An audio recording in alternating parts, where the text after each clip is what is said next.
रामेश्वर ज्योतिर्लिंग। रामेश्वर ज्योतिर्लिंग के विषय में पौराणिक कथा है कि जब भगवान श्री राम माता सीता को रावण की कैद से छुड़वाकर अयोध्या जा रहे थे, उस समय उन्होंने मार्ग में गंधमादन पर्वत पर रुककर विश्राम किया था।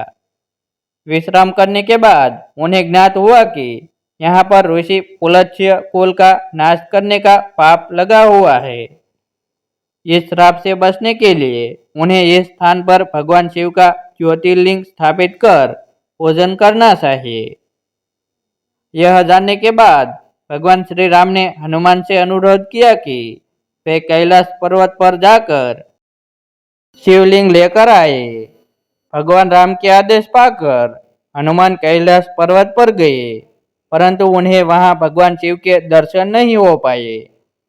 इस पर उन्होंने भगवान शिव का ध्यानपूर्वक जाप किया, जिसके बाद भगवान शिव ने प्रसन्न होकर उन्हें दर्शन दिए और हनुमान जी का उद्देश्य पूरा किया।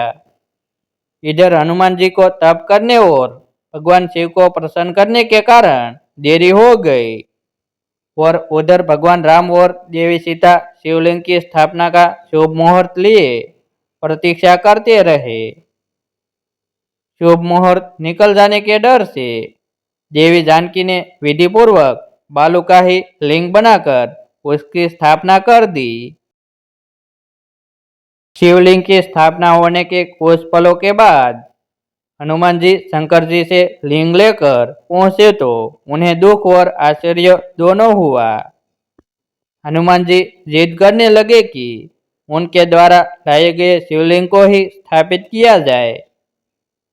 इस पर भगवान राम ने कहा कि तुम पहले से स्थापित बालू का शिवलिंग पहले हटा दो, इसके बाद तुम्हारे द्वारा लाए गए शिवलिंग को स्थापित कर दिया जाएगा। हनुमान जी ने अपने पूरे सामर्थ्य से शिवलिंग को हटाने का प्रयास किया, परंतु वे असफल रहे। बालू का शिवलिंग अपने स्थान से हिलने के स्थान पर हनुमान जी ही लहूलुहान हो गए। हनुमान जी की यह स्थिति देखकर माता सीता रोने लगी और हनुमान जी को भगवान राम ने समझाया कि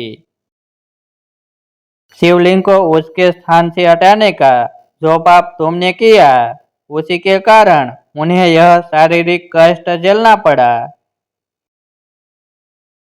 अपनी गलती के लिए हनुमान जी ने भगवान राम से क्षमा मांगी और जिस शिवलिंग को हनुमान जी कैलाश पर्वत से लेकर आए थे, उसे भी समीप ही स्थापित कर दिया गया। इस लिंग का नाम भगवान राम ने हनुमंजीश्वर रखा। इन दोनों शिवलिंगों की प्रशंसा भगवान श्री राम ने स्वयं अनेक शास्त्रों के माध्यम से की है। कमेंट में जय श्री राम अवश्य लिखें।